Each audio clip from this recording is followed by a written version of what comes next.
أعوذ بالله من الشيطان الرجيم بسم الله الرحمن الرحيم الحمد لله وكفى سبحان الله بكتة واسيلا والصلاة والسلام على رسول الله وإمام الأنبياء خاتم النبيين محمد ابن عبد الله صلى الله تعالى وعلى آله وصحبه ومن تبعهم بإحسان إلا يوم الدين أما بعد السلام عليكم ورحمة الله تعالى وبركاته بعدين غامبيان كولو جمعة مبارك ngali konton altolnal konton la kondondir senewola même botantol fonliya ka futandi atolma albe kilin kilin nal tol anal konton la ngali tentu ngali jayi bi jumalon la January karo tili worawula 2022 badin gambian kolu mfamata diamola bar bin nata doron kanyo hakilo bulandi kaitan din nako Gambia nin Allah taala yenso wati mbekar la ñoo kacandi lale pour ka ñoo fatandi ku jawma ka ñoo ñaatilindi ku kendola badi Gambian kolu aliyam fu manga kondondiro kere sika ngadi banko president la His Excellency President Adama Barrow ngotoy da suba inila dimbal be juma mubarak nalla yam fo kunta je alsi yam fo mango kondondiro kere sika ngadi banko la alfa kende alfa hinante incoming president Gambia dingole kartew di menna men ketam famati alhaji Ousainou Numukunda Dabo babay da suba inila dimbal be alfa kafo ndalte kondondiro kala nyame balaji Sambu Kante balaji Ngansundin Keita balaji Jobu Kante mfama Kalifo Jarabaro Kunda balaji Muktar Suare mfama Bama Lafi Balde ani mfama Tomal be baba nyolal da suba mbanyolo ajaratu Mariam Seka ajaratu Sukaina Ka ajaratu Yamundawge Yabo mba aja kacang mba adamba mba bakotoren jawne mba kombe job mba mañol tomal be mba ñol alda suba badi wolo nalla dunya kunta je kondondro nga kere sika ngadi mbareng la kabreng mbareng alhaji Moro Balde mbareng alhaji Mamadou Komferi Cissé mbareng ma alhaji Wande Fa Jilen Sonko mbareng ma alhaji Pa Kalilo Drame Sancha Basule Job ni mbarin tomal be mbarin duta kanteñol be ngal be konton ngamento fo mamento fo juma mubarak bade ngolon koto mañol fanan kabring alhaji Bajamba Bojang alhaji Tase Kumaje Suare alhaji Ousmane Diop alhaji Ousmane Dabo alhaji Hejinke Eskani alhaji Dudu Lamin Baro nkoto ma Jawara Sedikan Mfalle Mas Mamadou Baro Sankum Baro nen koto ma tomal be kata nkoto ma Ousainou Balde Job Diaw nen koto tomal be puy jobate ñol ngal be konton ngamento fo mamento fo nkoto ma Sadiondi Mas nkoto ma Honorable Omar Keba Mas nkoto ñol alda suba badi Gambian kolu natala kotenke pour nale kacha kon dalta kala nyamen dron bide sewota bag lafita pour nga kontondiro kere sika ngadi nkanu balla Gambia alhamdulillah rabbil alamin ngal tentu diamote baynola bari Gambia be reflection watole to Gambia be kaliwala to lafta kondondiro kere sikala ngadi mola me alonko ayen kanu fonfonga ya alonko ayen kanule mbitam malem mbe jara soma be kontonna bari surtout mbe nyim fondinkew kontonna me ya alonko alankano mabo e ka faye ko Lamin Job bari jama ka faye Lamin Job Karafan Jai jara soma Lamin be konton na bake nge tentu nge jayi yenkanu alana la kilale bari imal long melong bari nakuo alaya die fonga ya kibaro moy amantaranye kumpoto woto Lamin Job Karafan Jai jara soma be konton na be tentu la be jayila Allah taala le kawoke bayring ay dafeŋol be dale ay be kanyandi innal mu'minuna eko baro ala kilon le natana kilata akay ko inna kalalen kulki azimin aya kanu adaji ko kan aya kanu amankuto kan annabla ibrahim alayhi salam ala terolem al khalil annabla musa ala kacha nyolem kalamullah annabla isa alayhi salam ala la ruholem bari muhammad al bashir man satalla jalla wa ala ayata kere kanule amon kuto na daji ko kan woto ni moye kanu imon kuto ni daji ko la wo mu kanole te men seneyata bake lamin job karafan jayi nge tentu nge jayi ela kibarol ka futa mala wato wati bari comme mbulo kenya wato nin biziol kenya kamala ngaje ko wajibole mum fanan kan ngaytande dunya la bayren dolute ko bayla hadama diwolo ala en dawo kamale modol be jewol ba fala ba ma sala diamo siata ama fo kumo long ama fallon koy ka kila ka jafi nyamen dron kafirol ka kila ka jafi nyamen parente nga fo mo lenen koy o ma ana bi karhi manke kawandilati ntenga bankole kanu dron gambia keta bankole ti banko me ya lonko nte kaje kon teda male tam so ni nga jabe tinyala nkala fem fana ngande ko molbe dere nyamen bare mbukan de no fo nga wuli ngaje tonya e sabati gambia de ntede nga kulle je gambia aya tinnan kijo bota gambia no dolu kan abente de katu nin duniya jarta moye ale sibu kono ale kalka jalawle kumandi ale nyo kalindi jalawla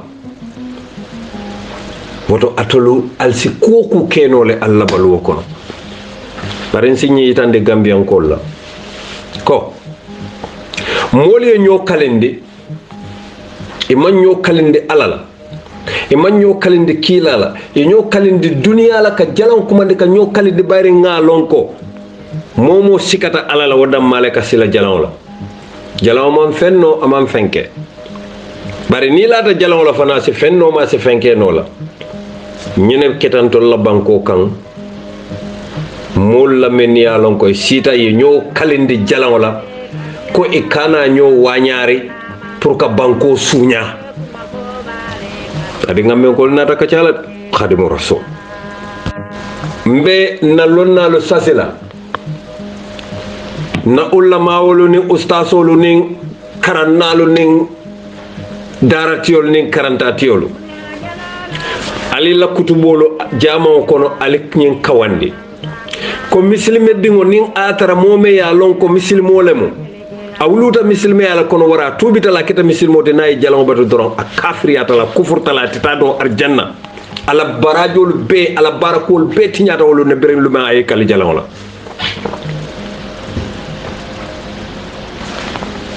ali mo bondi nan mali anen dula kotangol to fulalem fo sabalem ali ñoo kalindi ko al pareta ñi menkela ka banko la carte fayo ñi suña al kana bo ñoo koto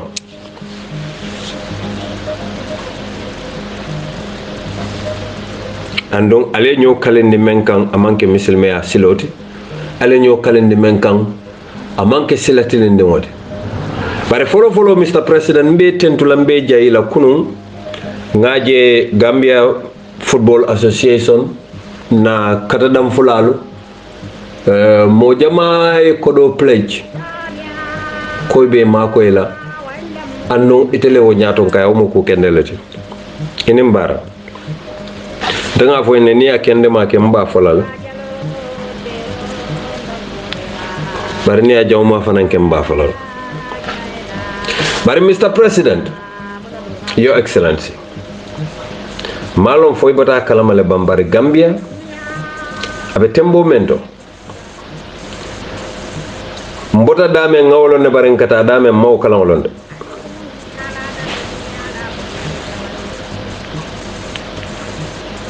Gambia banko nyin nul man sewo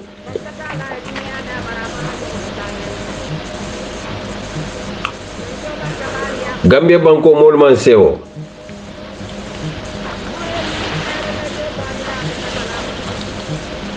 menye banko luwa tinya menye banko dingolu tora ya gam banko dingolu majana binka wollel jebe tika la ebe sanyo wulendi la bayring ebe bamburing itele dampan koto yemenu tora wolbe sunuring mbenga jele ko polisolu dolbe je woli banko la luwatinya bake ko gorgi mbub nyol sifalo andon gorgi mbub la tare ko nyanta mobe nyaayele ndilala de musu anin ke mendu be uniform kono ko mo mantara luwa e santola mbenga je april karo kono atil tang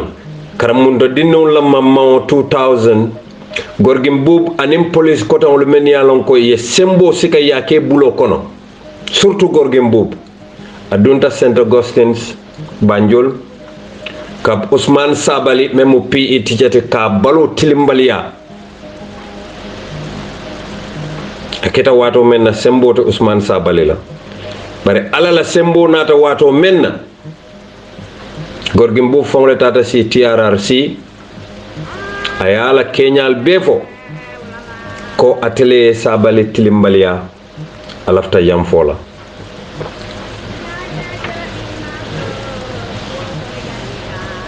nsemen fono gorgim bobu la kuoto wala mu ñenti ko adamante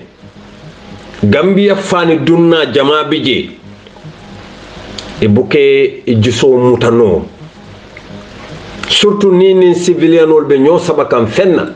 e tulka ñi jela ko uniform wala ben nga kido fay ñaalon ne nga kido tamandir ñaalon ne mbeñi sembo ñi wafila sain e buke la emotion ma bono ta police station to Gambia ibe futala je dron ibe officer tar la je ina be diamond din sabala dron na man sino tulo fe abe la le nga fele waranta ba sin wala tala ke damfu surtout ni balanta atelafte yek menke balanta wala abe symbole wafile kan sembo me ya lonko atante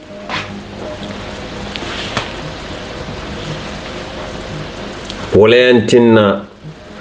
nko jammela système man betea alenga modo nati pour nga ay mako nga falindirol ke wala mu security reform ti president Barrow birate nata ateni jamfa reform le nata nsulata police kendol ma nsulata soldier kendol ma men ya lonko ibela karawme ye training menke ke train pour que balajato kulu ye munyano ye wakilino ye munyano ye nyimmaking ye hadamadin la balwo tamande professionally silol men ya lonko enin do ko sarto le tata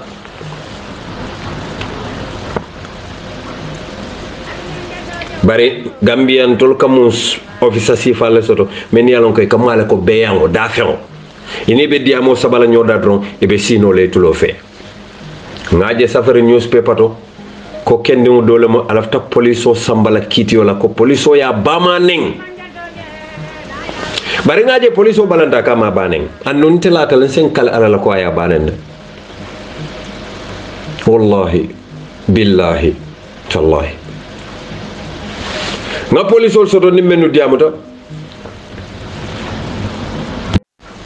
eko aya bane eko bari tol tita sede yalla katu ila nyaato ko le yenyen dunia jele hadama diwlu nyaaka tara to nyala bari nyin dunia me yalon ko dunia manke fenti ike singolo to nyaakan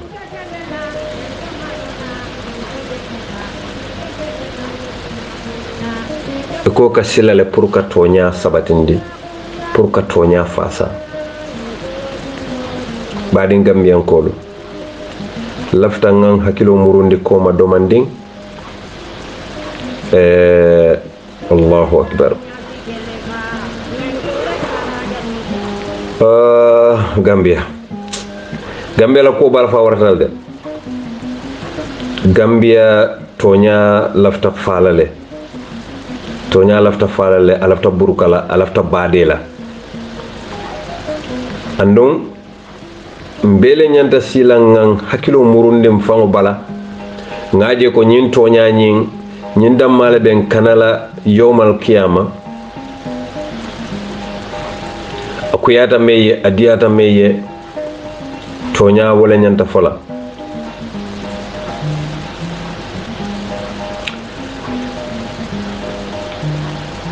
alenga siban nga jubero ke ban kamo fasa tilimbali akan amanke misilme ya mankutut kamo fasa wuli akan amanke misilme ya mankutut kamo fasa badi akan andu yalo badi obe fani ala kan amanke misilme ya mankutut andon Gambia be ke kan bankole di banko me alonko misilmul fawlo man sila alala andon jama fentan abuka justice sotono Gambia lafta case kilina na telaliye ka fo kende me ko Omar Sekan bakaw fondinke tonya bota foire kordala kono bare katala ba Gambia dinkendo la meya lonko anana katarano Gambia la handball association fakete la goal chipati ay Gambia represent la jamato kota la banko kanule bare April karo kono 2020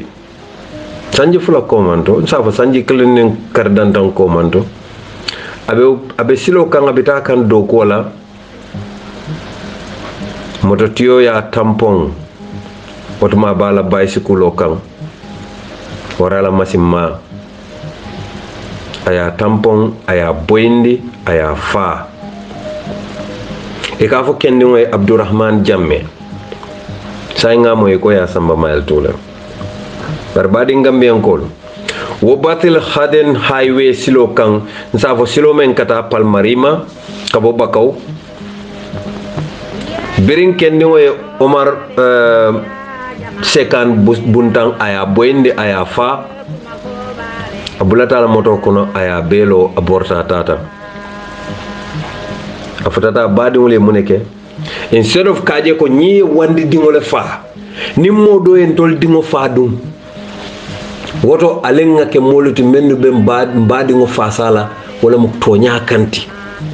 e mawo kede ya mabo moto men fango ay Omar Sekan takala ye moto nyi samba gara soto pour que moto be tolier ka falin kala kola be falin isaje moto nyi mo kana sute ko tank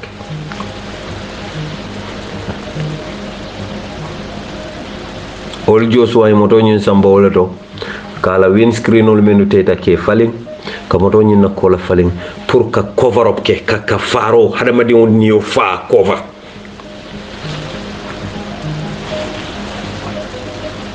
polisol natana Abdourahmane Binkima anim mentamu o tolier atelier dulati yewol be arrest bare Abdourahmane la famille fentiol lemo ferobe kata pour polisol e kes nyim fa ye même fa wala famille nyim batata bak yaita tamante dunta dulal beto kar jama Omar Sekan baderin kola polisolu imela do ko ke ning hadama dimul man forcero ke nun kaitandi la ko moto me yalon ko ala registration number KM6822C wole Omar Taki akonyin ate tamala fan hani birin case nyintata Banjul High Court July karo tiltanni lulu police prosecutor lu menu be kitio ke kan imafo Omar Sekan la badi ngoliye badi ngam ko la aliya jele mun sifala be Gambia de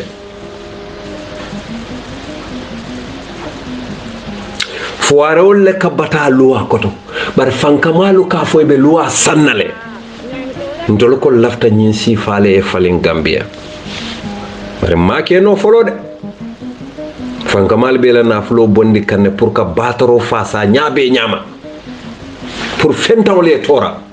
ndol ka mo nyom fentawle menu ta ke tambindi nyaato ni wol tambida nyaato ni pare kutol ke drong e buke fanje ko fentawle munte ko tenke e ka ter kutol le soto e ka tanyo kutol le soto e ka badin kutol le soto e ka kacajo kutol le soto e ka daji ka kutol le soto badin gammiyan kol ningal hakilo bakan Abdoulaye Gueye fuara wala mo ogos karo tili woro ya sambanon kitiyo la kanifin ko ay mole fa sanji saba dindeo aya take moto la koto fenta le mo fenta bulu ya alamane dala civil fula pro na ma jo ayta sanji kilenke kasola inata na dalasi wili kilin alamano diala kotenke namo fana jo ay sanji kilenke kasola inata na alaman dalasi wili sayla namo fana jo ko ayo ya alaman wala men ko abe moto bore kan nyale ma nyame man tiling namo fana jo ayta sanji dandanke kasola ko do nyimbe kay dalasi wil talulu jo katu ay mo sabale fa dalas wil talulu ka di momo la mo sabol la family dalas wil talul mune mo dalas wil taluluti bade ngambi encore ali nyi kidio jube de ya alamani nyine la de dalas wil talulu momo ay momo fa dalas wil talulu kamo niyo bondi ete mari nyanta o niyo kuma kala dalas wil talulu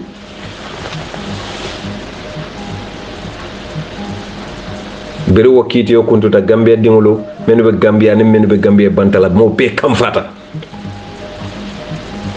e ko magistrate sar lañu wakiti yo man taku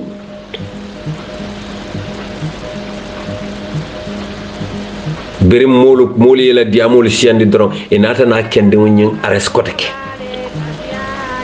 fami alon ko yakidin la foka parede bade ngamme ko Gambia la kilimbali an kawla itandal Abdoulaye Gueye inata arrest kotenke katu molle ketiyo nyin condemn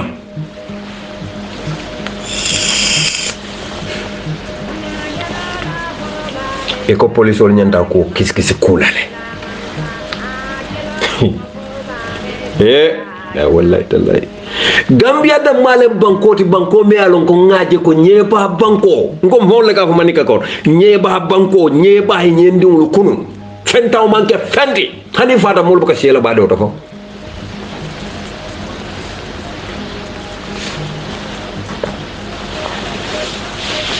September karo tilimwang September karo 2020 magistrate Omar Cham birkama kiti bunda bato ay wan Abdoulaye Camara daray folo fana mayo fana alamane dalas wil talulu na ma joy sanji kinke kasola iko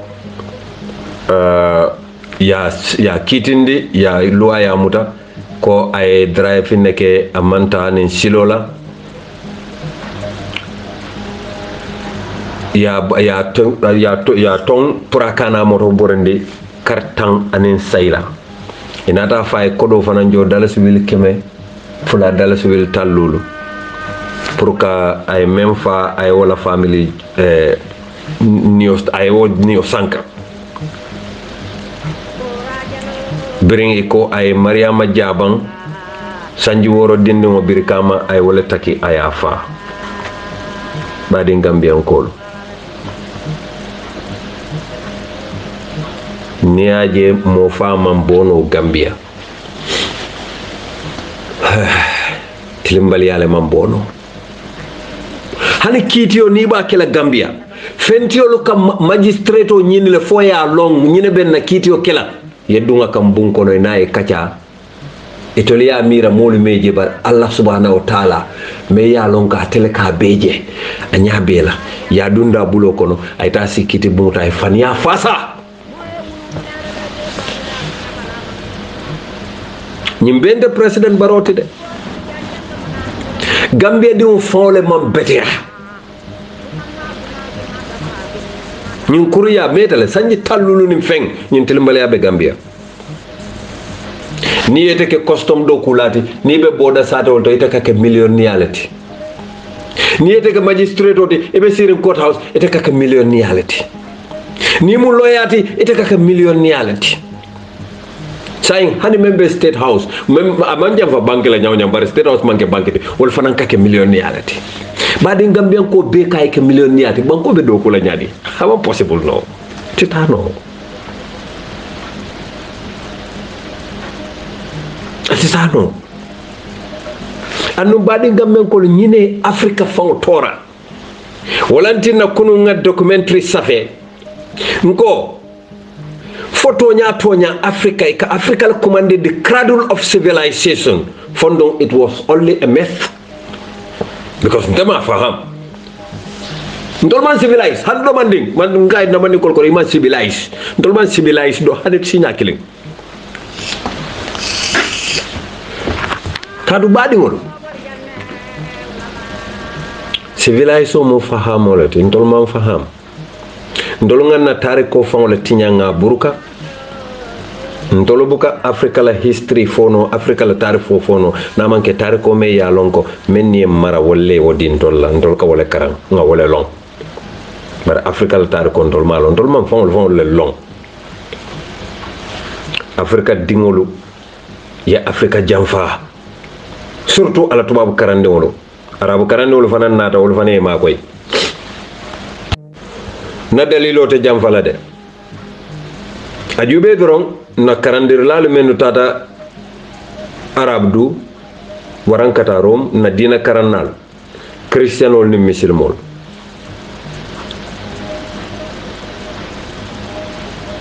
wolu tata biri karanta imam fengo fen karang na manke kajuti fangola itole o damala karan kajuti fonla itole ya mire ibe suti ala alala ni arabu yata wara ibe suti ala alala ni keta fonkoti ma pop jon pole mala be jumal fala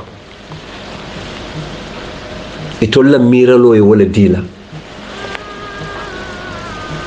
hanin namo findo misilme dingo ni kay sundukun wara kay finton wara kay dobale isamu ta ko wonte to kendeti e nyante to lala Abubakar lela wara nyante to lala Aliou lela wara nyante to lala Osman lela wara nyante to lala Jafar lela waran Abu Irbat waran penke malum ba fala nyaadele fo ni te to manke Abu Irbat wara to manke Jafar wara to manke Usman te etita arjana ba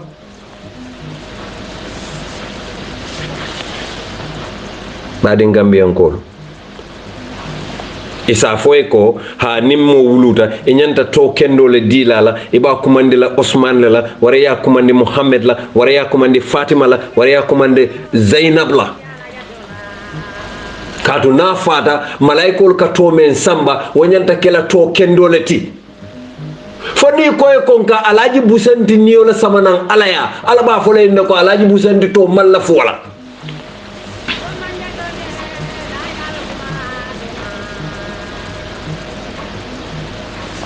kila sallallahu alayhi wa sallam birin imate to la Muhammad to man soto no maka lonnal ka memfo ani arabu banko ko da mala Muhammad adamale Muhammad bari badi wulu lafta mel lonna wala mu nyinti nyum Muhammad ate damale to mu Muhammad wotuma hani kilariya man jiakan bare Omar ibn al-Khattab radiyallahu anhu Osman bin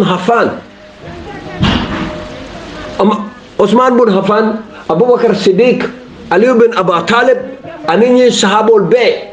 e be to muy tollel ti janni be kala muslimo hani woto may mantar muslime akono Khalid ibn al-Walid atomu Khalid lati janni ngabe dunna muslime akono andu bira dunta muslime akono atomu falin atomu Khalid ibn al-Walid lati munantin nan tolukan na molu tolan na to senengol la na mofin tolu bari nyim molu menu karanta arabankol kay kanay ka fonye ko hani wo tolu man beteya al to saharo to jumale sahayata alaya lafta pour ka wala nyininka al kana som moyal filinde Gambia al kana som moyal filinde Africa nga dalilo soto dalilo me alon ka a seneyata set andum be nyim folale lafta arabu talibe lafta dina talibe ning atara nanyin kumo mu faniyati neyem faniyandi Sayyidina Bilal ibn Rabah radiyallahu ta'ala anhu kila la sahaba sene bari foy ka to moy arabu bankol kande ba Bilal munantine buka tola munantine ba fulan tolunga Usman tola Abubakar nyol tola kato inferiority complex wole ben tolto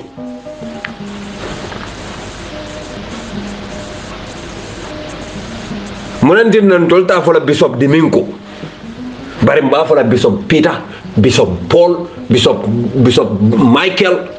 for what reason dalil jumale atin nan tol ben na tol falin nambe wandi tol tala foni mu Bishop te manke Bishop Diminkuti ware manke Bishop Bambati ite manyan na tala alaya ite ning Esa manyan na nyojela Jesus Africa nanyin self inferiority complex nyine Africa damage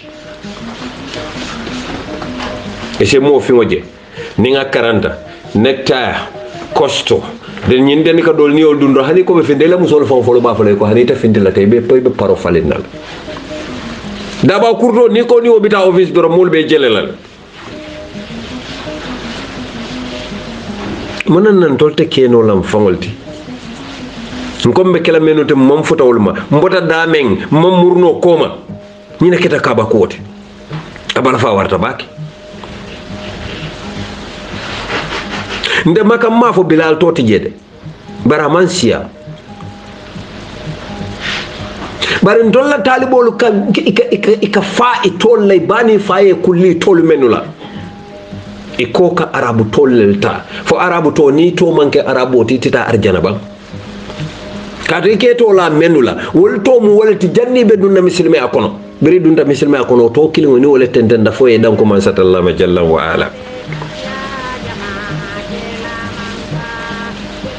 munantine ba folantole ko suntu kum manke to kendeti do bale manke to kendeti baluta a manke to kendeti mon dalil kamala nim baluta alquran o karang aya hafiya atata hijola makka kay alaji baluta so na fata nim malaiko be baluta to sambala alaba fole nim malla fo to sifal ndema lo ngali o karam min tola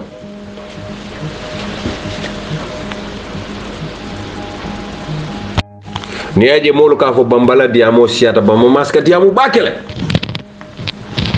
bamba mas kala fi toñal la bake kolanke walantinna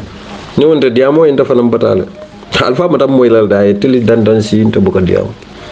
amanke ko mangu diamo ko je ngati am ko jamale je ngati limbali ku jamale je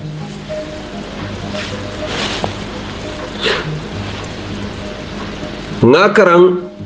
lonnal bulu iko kila Muhammadul Mustafa salawatullahi alayhi wa sallam iko atata almiraz la wato menna birabe dunna arjanna ay moje mennim Bilal kenya mulunta faka nyinin ka foy laftan sabanna arjanna le bang bar munantin Bilal to man sia arabu bankolo kan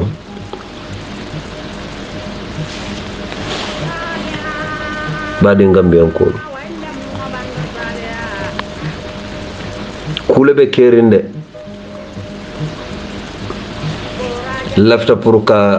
exemple otan na mandinka kunda fa lan tol ngam fan jam fa junale ni ye mandin jube mandin ka kunda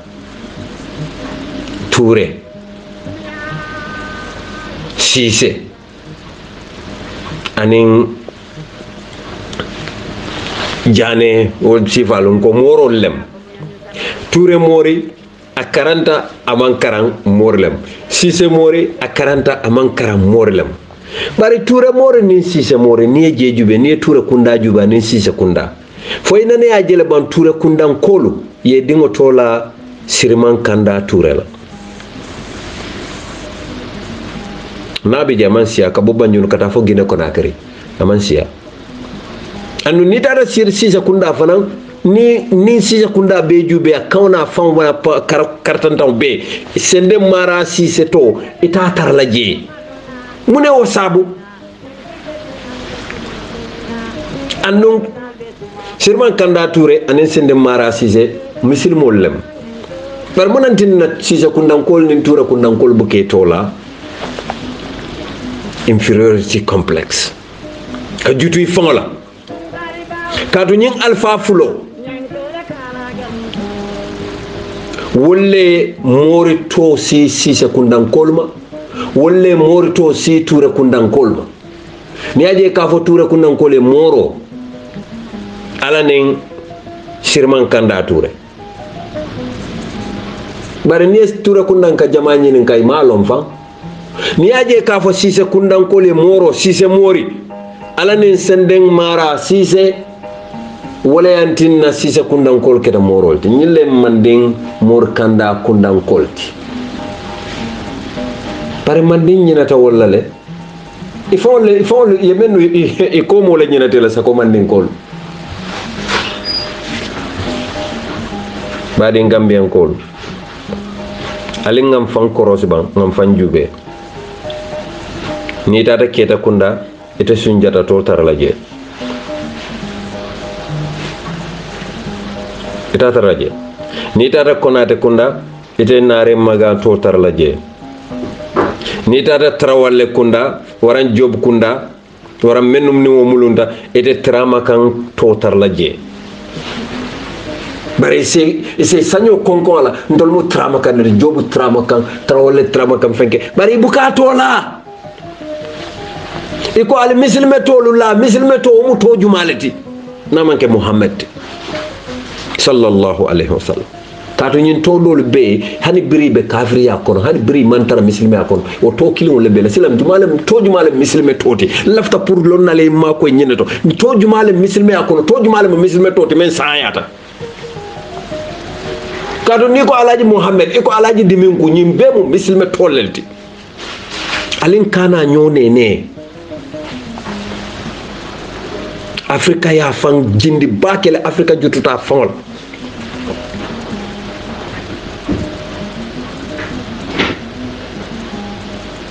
madu ngana pa modu fa tonya fa ani na friend pa modu bojang kundan ko fangolu bojang kundan ko ni ko bojay sa ko bojan sankaranga konte sankaranga malo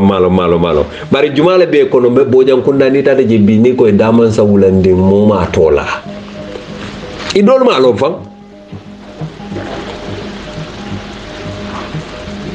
ni tata Sonko kunda ite ngalin Sonko tol tarlaje ngalin to ngawolon ne de bara manke Sonko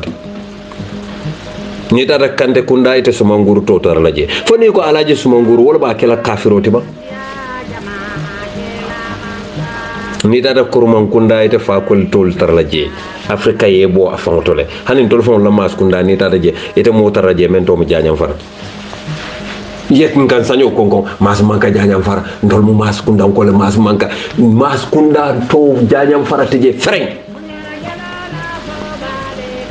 monantin nan tol kam bom fanto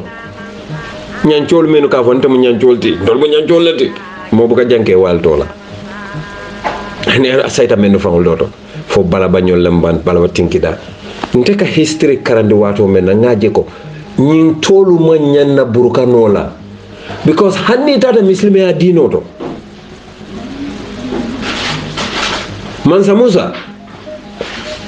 ato man nukunno tare ko kono to babolu fangolu man ato nukunno kato ay menke bari ni tata ya jube Mansa Musa mo muslimo ta ya ato mo Musa lati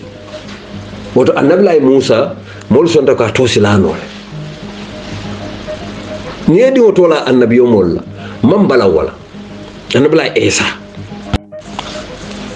bari mo buge di woto la Firawna ka to kafiro la ha bari Egypt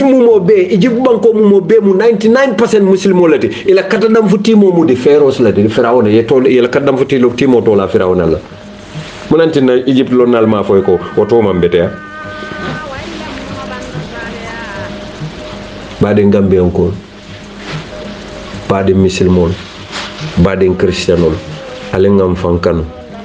arabu to nin tubabu to woman modundi arjanna doesn't take anyone to heaven. Itomu Jesus to itomu Judas Iscariot to itomu Muhammad to itomu anybody to hanni to la jalair lela jalair mu ala la malaikolti malaika sene malaika tonya bar mo nana buka tola nga Jibril ñol beje nga Mikael ñol moy bari nana man jalair to moy munantinna katu akamo faleke jalair ala ya baro akatara wala nom anana man ala soso ni malaika dol be ka menke afana ka wala Jibril alaka kile njalair alaka kile mona nanka Jibril tola bare mbuka njalair tola lonnal buka son ka fonye alinga ñofili ndobula Africa alinga mfawon la identity long ngana identity kanu ya jente ni ya je Sheikh Hamma Jaite ngaken karamoti nanama faye nkabula noma nkala tarikul lamoy nkala kawando lamoy Sheikh Hamma Allah taala ya so hikmala hanyita fania afatiyata tonya fola ni ka Sheikh Hamma noma bage wallahi si alalong isi silala isala kuma kamulu noma no asa terete bata tu sot la je mbella moy kala kawando la be suratul anfal aba tafsir la he atol mol men yalon ka dankene yata alkana ala jamfa anala kila andon alkana jamfa ke mol men yalon ko ilata tolla suratul anfal ala ayam wan anin warawla ala ayam wannen say andon alsignil lonko alla na fulolu analla dingolu imaliye taster langolati ala la ma fawala Sheikh Hamma yo tafsir nyamen woyen kontan bagi momi yalon ka kamira loke ning dunia yo sondomo jina yandi a sondomo kafir yandi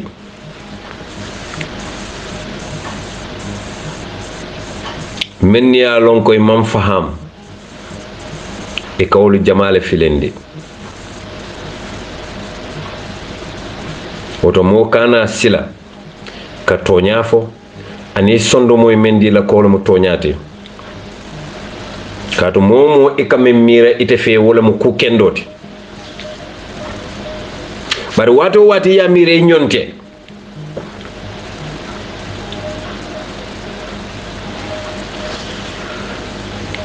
ite sita ya mira ko ite nyon kendo man soto molu kono menu be baloring e ko ta kaburoto ini mole tara nyoka mennu fata kato ibe damen e nyonte oto tadulato asikeno maybe be nyotar la oto le ni nyonte dunia ta lakira ko maybe asikeno be nyotar la jela Sheikh Hamala in tafsiro diata nyabaki Gambia ntolu dunta ku jamal la kono bari ku jama be kerim fanam fon la nga sabum famma kato malla fi kato nya fasa badu la lila moy assalamu alaikum wa rahmatullahi ta'ala wa barakatuh jami'a suma jere suma mbokki Gambia ci Allah Abdou Wahab am Gambia ma nga gis picture yi ni fi port bi ni Sénégal ni ñu boy extender sun port bi ak ni mu wara nekk under sen control Gambia is a sad nation Gambia ñun bëgguñ sun boppa Gambia si ñun dañ bañ sun boppa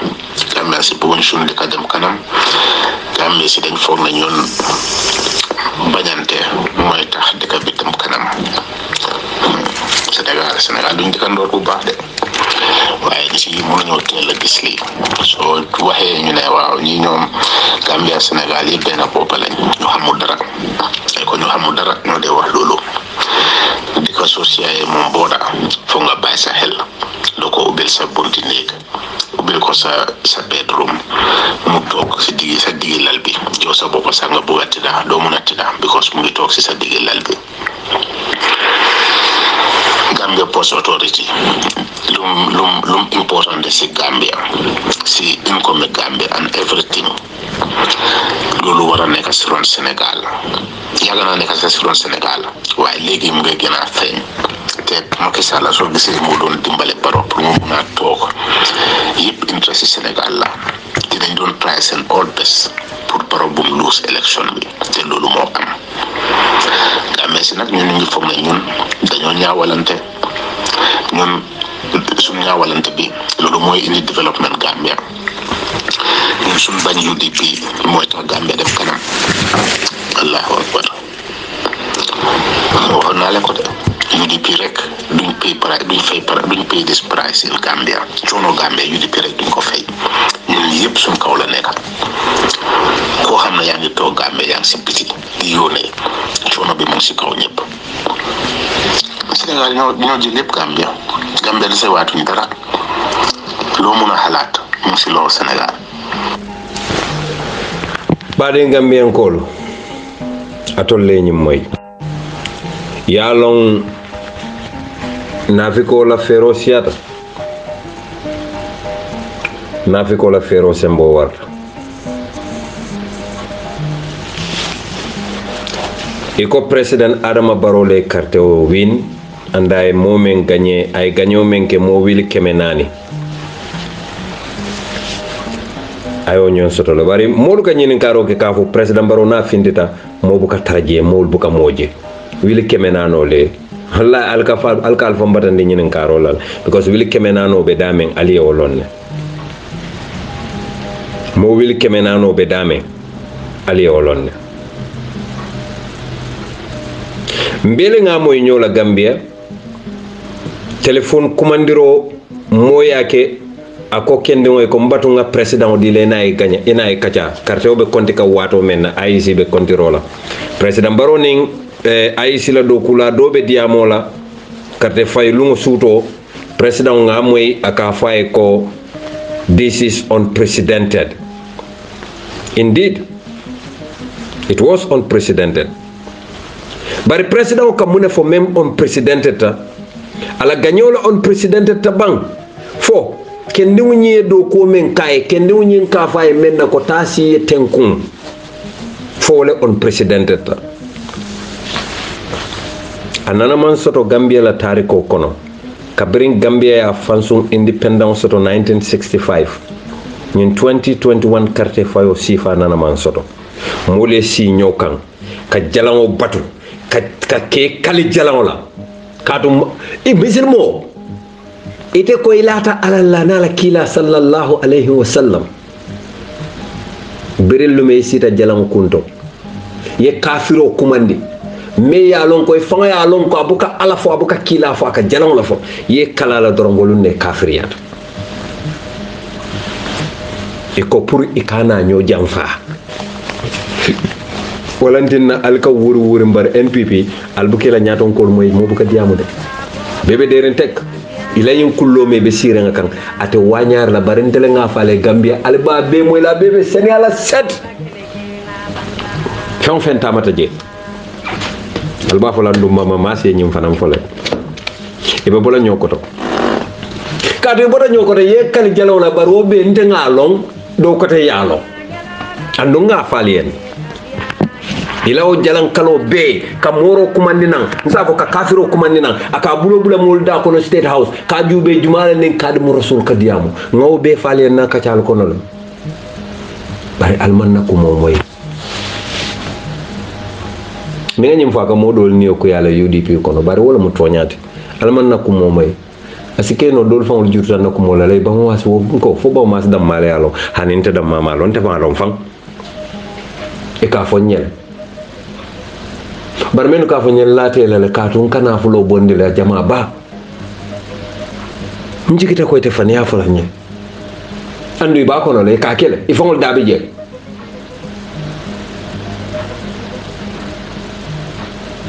baade Gambian kol President Adama Barrow ngamire ka fo mo len alenga NPP man sakunda bat malo fo be kala after 2026 laba kadu ñindom fana mo kafum man sakunda ñindom fana mo kole sonolti sila malom ila supporter so doli be mu ne fole alenga 2026 batu politician o kanyineke ninti ñaro kete do sa ko hani yalo ñindom fana molle latan kan walantinna ma president Barrow man ama fansum fonko soto folo barali ngam batun 2026 nimmote kafula bari monantinna 2021 inimmo kafuta fomenta fo party say fo party konondo ko so called party konondo job seekers wala ni UDP kelata anem party koton e kaw party ndingol men be moy e dodo manke party ti nga faale ne president Barrow le londi almala nakumol ngale ko anin dol benta state house ay kodo sika adila almala nakumol bari biringi tata nomination dulal to alfongli ya jal fayen ne party o bele tata be tout na manke independent candidate ko fankati Mamadi Koura men tata ka fo PDOIS ma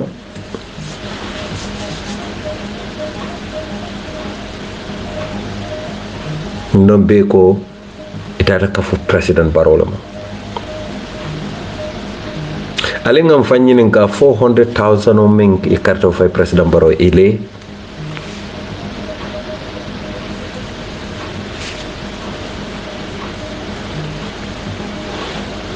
ngamoy audio fananto NPP la audio to NPP la formo kono kendi mo be diamu kan ama fan tofo de molu ka fo le karlam barenta ta fo no la karlam bayren ama tofo baraka diamu meye ako o mari to mu seni maneleti aka fay audio to ko seni mane lafta pour yenyi kalamuta ko nanyi new system system kuto me nga introduce ten wadamante o system o mambombulu carte fay be kala Gambian to le ba win la opposition ol te fen soto la Barrow ba win la le hani nyim patiol be kafuta nyoma hani sayin hani be botan kay be kafuta nyoma mbenyin election kanam ba win la le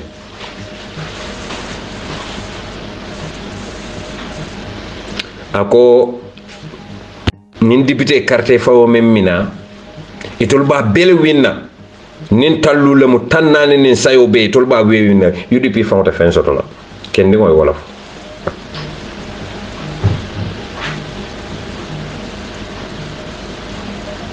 yo system kutole be bulu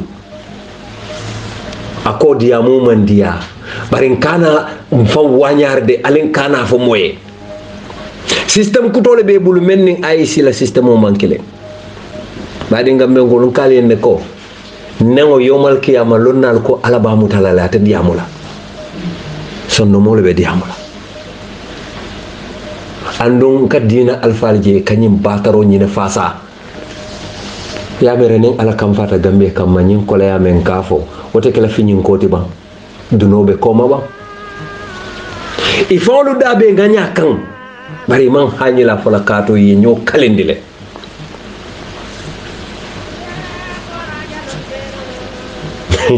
Gambia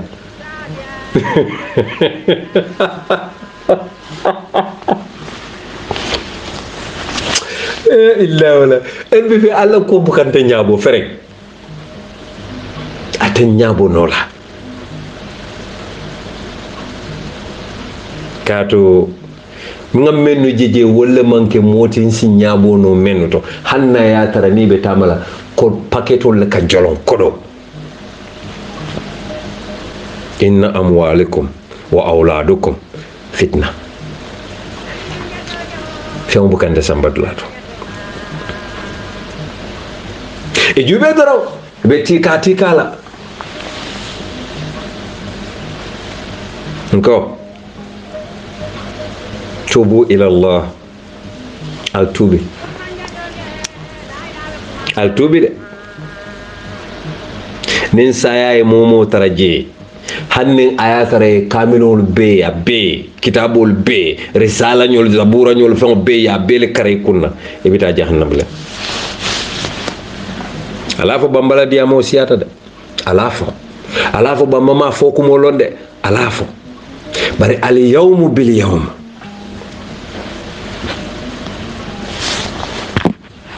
ndengalon ne membe kering dunia mobile lafta kende ala mobile lafta bede ala bari ko president Barrow ay 53% le win ñing carte faytam bila 53% bari se ko kelem faale alka gambe diwol la kunimbaliya mira nyame man kunimbaliya o nyama de gambe diwol man tara sirin kololu kono ko sewolu ka tara kolo kono nyame e be sirin bungol le kono hanni wo bungolu manyinya atol nya koto nyi gambe fentangolu al sinyin lonko momo nya bala momo tulo bala abe ya lon ne nyin carte faw men tambita manta nen silola annum be tar la nyo sabakanne ngawal winle alma win silola hani ngal win silola le be tar nyo sabaka wala la fo janning nyin 2026 carte faw fana be kala anda be manke fenti fo mo dantang men ya lon ko sita e tole fanje ko ntolu nyanta bataro fa sala le pour nga balu ngaje dawda itata no PPP dol farsite kono wol nata kafu APRC fanam boyta dol farsite kono nate president Adama Barrow soraw ntolu ko sayinda hatale Gambia tilingol be kala je mobe kanyang itol ko hani atol man kuning Barrow fa man kuning toyla amang futa o jojani e ko be fon ko tola bay toyla amang futa o jojani e ko alenga te approach mbate soto no lale ni nga la molu kuyandi drong mba soto la mbol be la nga moy president Barrow fon ko fa baka to mon jata kay lumen ko nini UDP mang janjang ndolte fa sala mbol la nga moy yaje o din kurun sifal be farin Gambia le tep hannim president Barrow bota je donata president Barrow na man fa be simaring nay modol je be odulal ko na fon babulolo la dato ko yaje me ka bulolo dato nyame ko jawra fane abulolo dato nyame afalata kilon alte kala moir lalti ba alte kala jer lalti bang alte kala hakil malti bang ko ñunu man tara fengo fento na manke fanko hanne Gambia bebita to zero they don't care ngamo ile ko poti me o poti pig milk na broda ko PEAK adim PIG be mu pig leti pig milk leti drop e ko yo fananda kafula ngoy ko pig milk da ma date kafula fen jamale dabe kafula kaatu mennu kela na fulo bondi ko ka president Barrow le fasa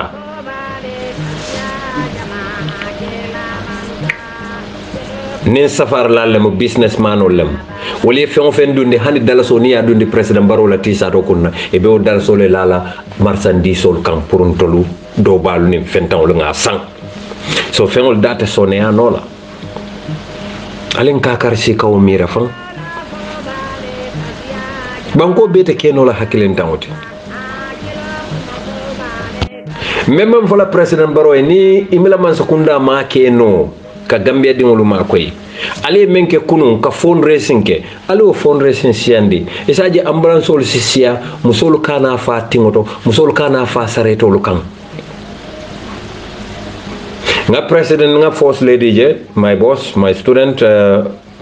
Her Excellency Fatou Barrow ala foundation Banjul Serekunda Bundum Birkama Buyam Soma Farafenye Banzang Base esew itara je pour ka aje ko 2022 de nan jumal le folo wuluta de nan folo me wuluta e koy dalasi wil mu wani lulle diala aning de nan fenlu fula ñawme wuluta e koy dalasi wil tan lulle diala saba ñawme wuluta e koy dalasi wil tan diala omo ko kendelati bari namu sol men be marché auto men ni alonko tilo ko ne kamen soto abuka dalasi kema fulasi je ñin namu kaninal ñin juute kaninal katarawul bayndi la suto nin tilo ke bayndi marso kono ke la palatol damfu men tawol be janjang e koy man namo jo tax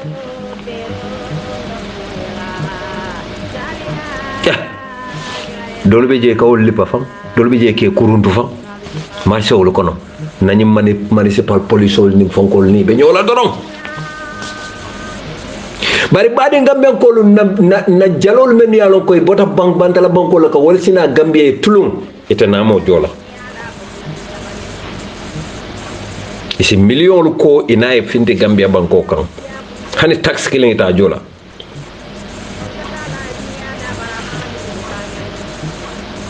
ali amirantol Cairo bentol dalaba jet mente wafila membe sir marsoto e be o kanina juuti la dia ko yabe juuti jola bay fo sa ko yata dia tay ni won tata wafiro kala atala dimba la baluron nyene la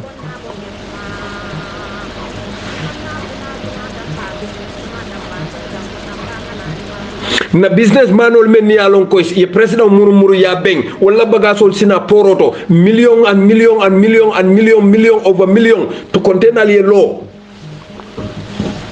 ani dalaso ibuka dundi mansa kundala ranke so kono katu itol nim president wala sutiyata nyola ila bagasol nata wato menna ñun do kasol nim fonkol betar la hawjila ko bagasol fintinde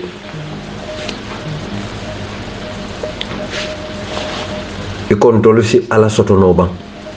Gambia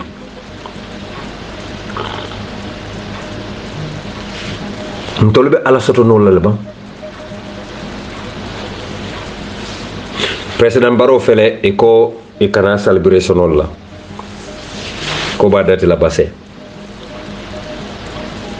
bari lafta ko to bro ñin kala menna o celebration na fulo membe dun naje to kare alte fero katala ban ale dala civil keme bondi malaria la ñing diagnostic test RDTs ale o kitsol jamal sang ale samba lopitanol to pour molu denanol men yalon ko malaria ke fa wol si tanka fama sabanko si sama alfalu soto munanna alte kodo tanola albe o kodo men kala celebration ta ale Gambia fonnin kewlu ma koy ale fonnin ke wili kilin tombo menu kabula president Barola motol no makka convoy no may ke ngol city kabura no ma mistake o men keta yaya bulu alkana o mistake o ke wo fonnin ke wili kilin nali ol be samba Gambia University warale samba Gambia College warale samba Polytechnic School ali karam mo joye ye karam ye mecho karam pour banko e tama waranto nyin sate ol men yalon ko fentawol lemu ali ma koy sate o sate ali ma koy bo hol mo wonni lulto sate mo wonni lulu sate o sate ali bo holo sinje sate mo wonni lulu bo wobe kala bo hol mo wonni lulati musolu sifa ma koy isela nakolu doku hanni man smart gadinol soto bari si nako kendol soto mbe ngalon ne ko elafta president Barrow kalendila le Independence Stadium waranto malon fo makati squalem ba bari molu be fakar na loptano to lolu courant men se jarano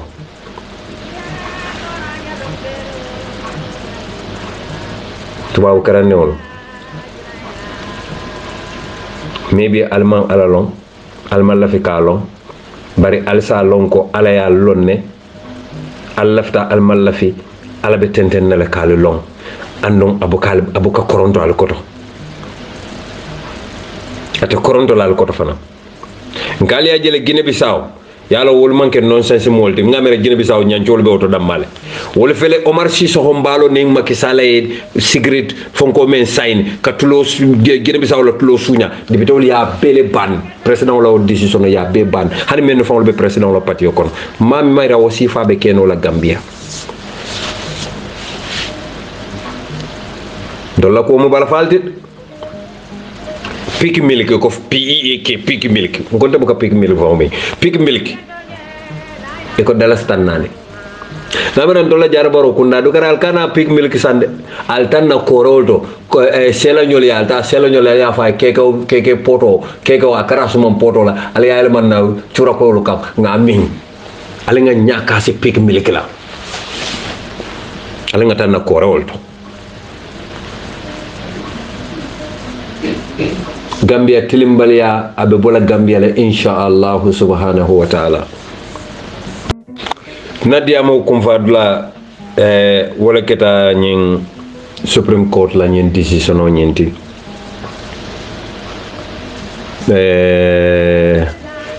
yaay Gambia karamo be kerim bakele mol malom bar mo bebe karankande ngani si fanam fanso men kumbo albaje kan domanding kan non tubaw karanno leñi si fatam fanso dundi Gambia because si fatam fansite Gambia non tubaw karanno le adundi jawrabe je wato men ne ka fole mbe killing ñun ñep ben la minen foko goto mbe killing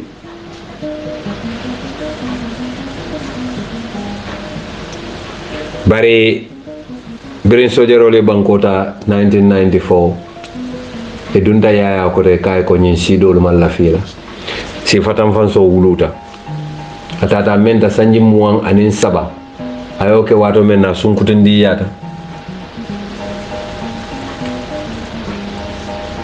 mo be ñungala hani mul men ya lon koy la badi yalbe sutiyari ñola bari manke si kilenti si fatam fanso dunde tema football banda si fatam fanso abe ñim politique nonsense si fatam fanso ñi ndenga faale nen kale ne ko Assane Aboubacar Diallo yeng advice la pour ngala ko bulaje bara nan malla fi alaji Hussein la hani signa kilem ano Assane Aboubacar Diallo la do ko men aya soto United Nations alaning alaji Hussein no mbadi Gambian ko lumbe kuma kilen na falale alsiwo tupi jambo bala yalon alka kuwol fole alka tara fo dumala alka fo ha alengan hakilotu nin ko mbeyim fola e ba folal ko man nin ko ka si fatam fan soleke mole nyanda sila la si fatam fan sola menkake sila woto ni ka fo ko ite ka si fatam fan soleke e sila ta ka fo ko ni nga nyinge mol ba fola si fatam fan sole woto wole be sondo mo kono ite man ninka dingo me alon ko e ka sila nyina ko ninga ke mol ba fola lan si fatam fan sol wole be sondo mo kono because ni si dolu kake abuka ke si fatam fan sede monante neta ba kala be kala si fatam fan sol nyin na fiki yatije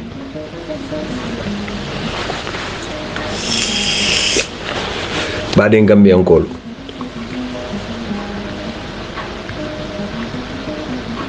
lafta nyinin karo kela Aboubacar Diallo ko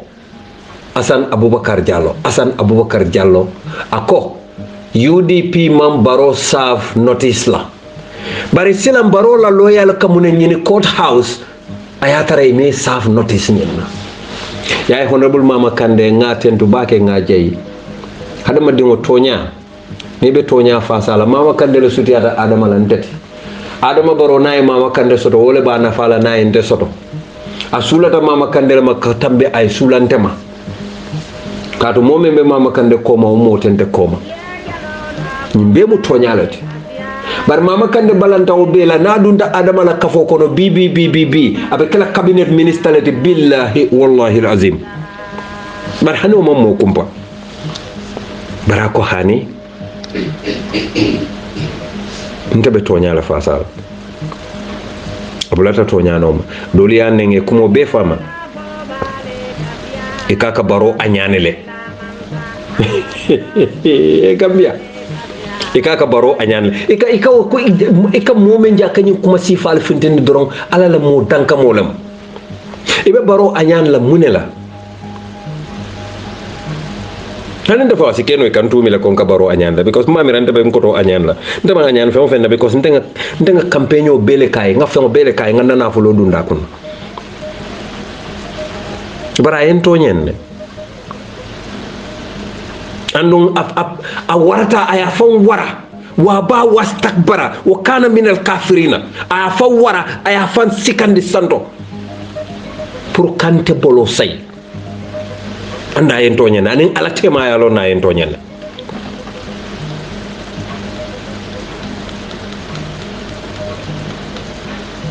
bari lafta min ñinin karo men kela wolemu ning Asan Abubakar Jallow ko UDP man baro saf notice la wodalilo da madama baro ka baro saf notice o da madama la de walantina UDP la case mo be fay mo wili keme fula aya bela kongo muta aya nyombo aya faydos bino kono wallahi billahi tallahi ate fala amaje ala tubi jambo bala la fo bambale ñu fañ yalla Abubakar Jallow alka mira menti amanke wote alma mira menta mo wolati Abubakar Jallow manke misilme fangote because Abubakar Jallow man tubi ning alfalma yamar non ton nata bete yalla ngamen be long ni nga be fo hani men fangol be Abubakar Jallow bale be bolato bi le fango bi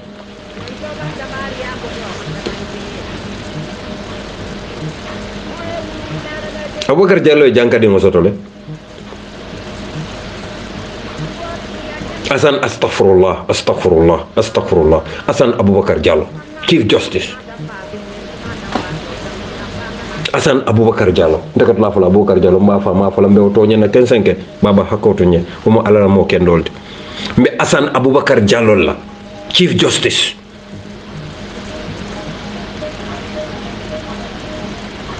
so alka holy menka man holy hani domanding amani holy sako kali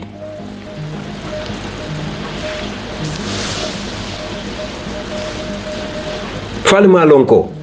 yakhrijul hayya min al mayta wa yakhrijul mayyata min al hayya kendo ka furo wulule furo ka kendo wulu bade Gambian ko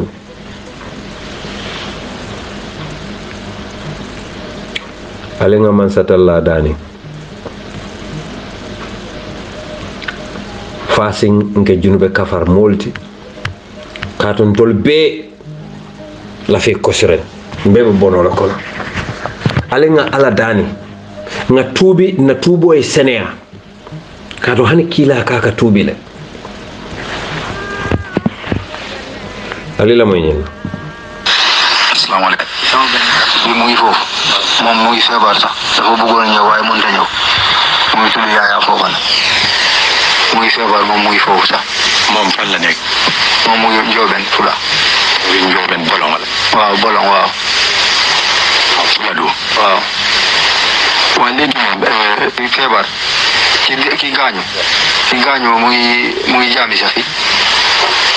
waaw muy saate ba foofu la nekk moom kay saane kunda foofu la nekk waaye léegi gars yi jël xaalis bi wala jël nañu xaalis kay ok xaalis boobu ñaata moom fa nekk wala yow xamul ñaata la toll de waaye bari na moom xaalis bi bari na moom liñ fa jël bari na ok mbadi mo butuma tele ba mo kan yola LSTV 1 ko akuto malo nyinti ani nyina futa baki fa kini ako anata ko sumanda ko afka ko do ma fa ndi ya lipa sudo fa ya barama ina ta sama do no do amanna balu so nyina ma ko do de sa intending ko alibla LSTV 1 no mo ni mo do fa na sikata mi la lon ko ibe sane ko naji ma fa ala baraka ba butum mbadi mo fa ndi fa da mer do ma me alon ko ani nyimbe ma fa kino la jin sa de nyinga assalamu alaikum mer Assalamualaikum salam. Mero to dina do ngata tole. Fatima ne lo mbota jata kunda. Be kama jata kunda. So Fatima ne ko sawna kita Allah ma fa no school ni kita nyaade yete mena kala mutaji. Fofa na la nyu fo bala fa. Fofa na la nyu apa le ala jibi.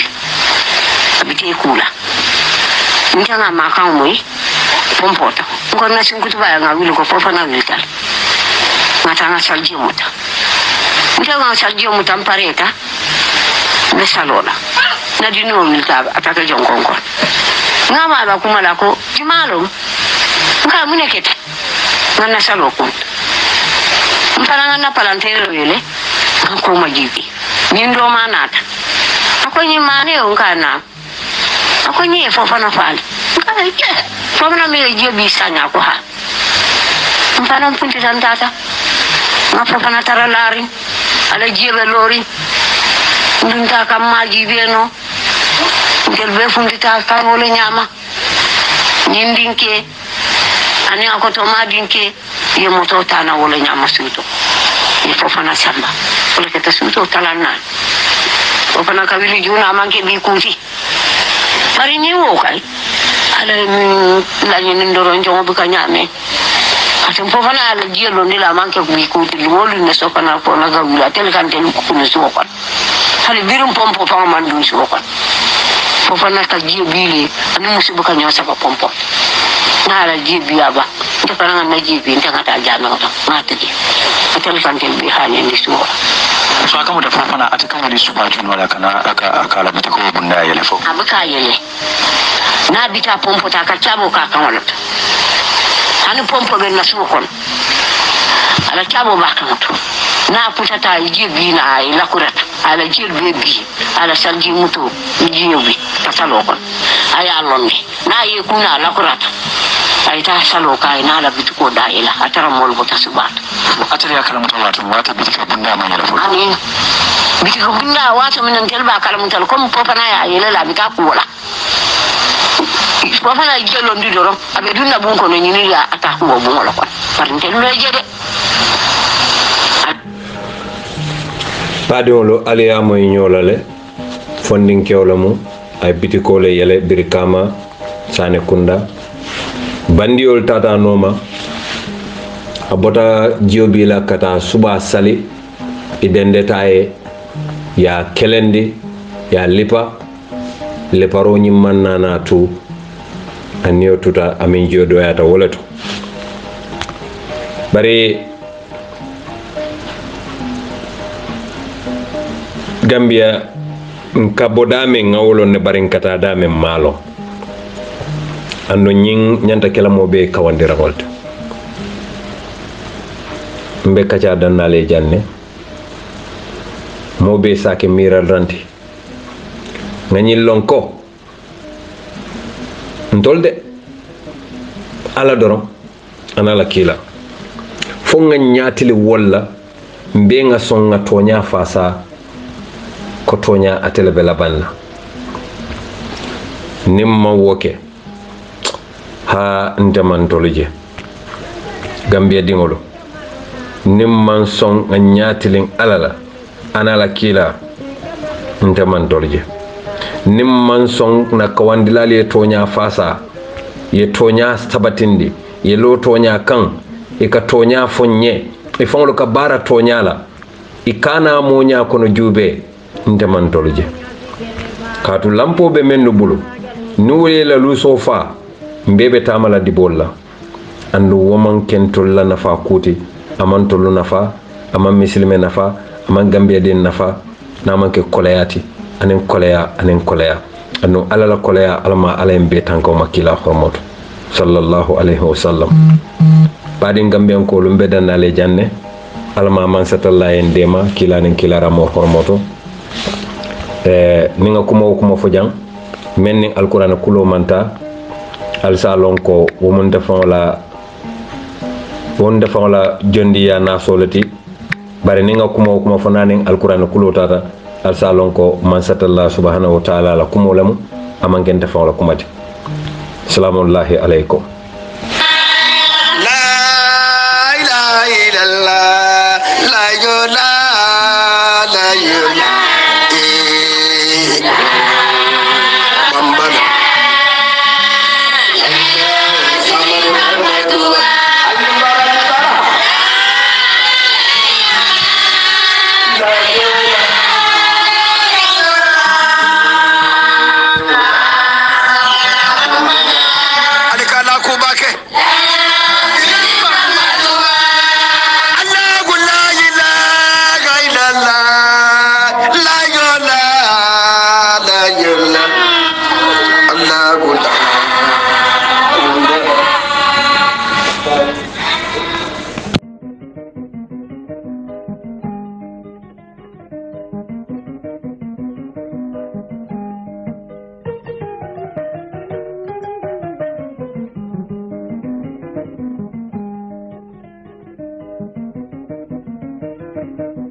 jama